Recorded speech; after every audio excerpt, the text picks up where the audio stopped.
City India news channel हक की आवाज़। पैराडाइज फंक्शन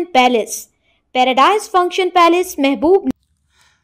कालेश्वरम को लेकर साबिक चीफ मिनिस्टर केसीआर के खिलाफ कांग्रेस पार्टी की तरफ से की जा रही साजिशों के खिलाफ तांडूर हल्के बीआरएस पार्टी के ज़ेर एहतमाम तांडूर मुस्तक़र में धरना मुनक़िद किया गया।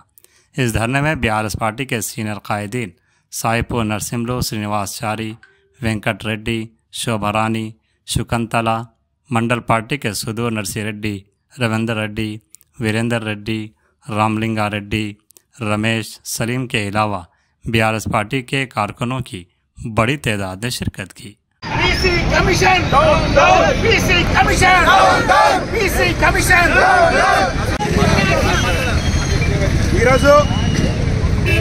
తెలంగాణలో సిబిఐ అంటే చంద్రబాబు ఇన్వెస్టిగేషన్ నడుస్తూ ఉన్నది। ఈరోజు చంద్రబాబు నాయుడు ఢిల్లీలో చక్రం తిప్పుతూ ఉన్నాడు।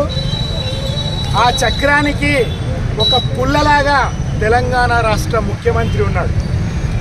రేవంత్ రెడ్డి గారు ప్రజలు తనకిచ్చిన అవకాశాన్ని సద్వినియోగం చేసుకోకుండా టీఆర్ఎస్ పార్టీ అధికారం కోల్పోయిన తర్వాత మొట్టమొదటి ఇంటర్వ్యూలో పెద్దలు కేసీఆర్ గారు అన్నారు, రేవంత్ రెడ్డి గారు మీకు చిన్న వయసులో మంచి అవకాశం ఇచ్చిండ్రు ప్రజలు, మీరు ఇప్పటికైనా పని చేయండి అని ఆయన మా అందరి ముడ్డిపుండుకు మందు లేదు కానీ ఎడ్ల కూటంలో దీపం పెడతానంటే వెనుకకు నీరంటూ ఈ మాయ మాటలు బంద్ చేయండి।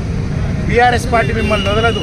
తాండూరు నియోజకవర్గంలోని ఎమ్మెల్యే కుటుంబానికి, ఇక్కడ మహేందర్ రెడ్డికి, కాంగ్రెస్లో ఉన్న అన్ని స్థాయిల నాయకులకి బీఆర్ఎస్ పార్టీ తరఫున బాబాసాహెబ్ అంబేద్కర్ విగ్రహం దగ్గర నుంచి హెచ్చరిక చేస్తూ ఉన్నాం, మీ పరిపాలనను సరిదిద్దుకోండి।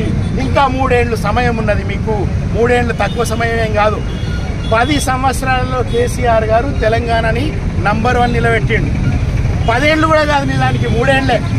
ఫస్ట్ 3 ఏళ్ళు కరోనానే పోయింది, ఎలక్షన్లతో పోయింది। 7 సంవత్సరాల్లో తెలంగాణని నంబర్ 1 నిలబెడితే 20 నెలల్లో మీరు 100 సంవత్సరాలు వెనుకకు తీసుకుపోయింది।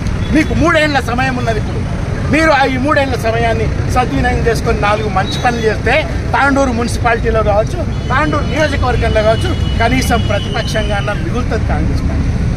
లేకపోతే మిమ్మల్ని అయిపోయింది, ఎవరో కాదు ఈ రేవంత్ రెడ్డి కాంగ్రెస్ పార్టీని పొందబెడతారు। ఈ కాంగ్రెస్ నాయకులు కళ్ళు తెరవాలి। స్వాతంత్రం తీసుకొచ్చినాం దేశానికి అని చెప్పుకునే పార్టీ కదా, ఈరోజు ప్రజల గొంతు నొక్కుతా ఉన్నారు, పోలీసులు ఉసిగొల్పుతా ఉన్నారు। మీరు ఇప్పటికైనా బుద్ధి తెచ్చుకోండి।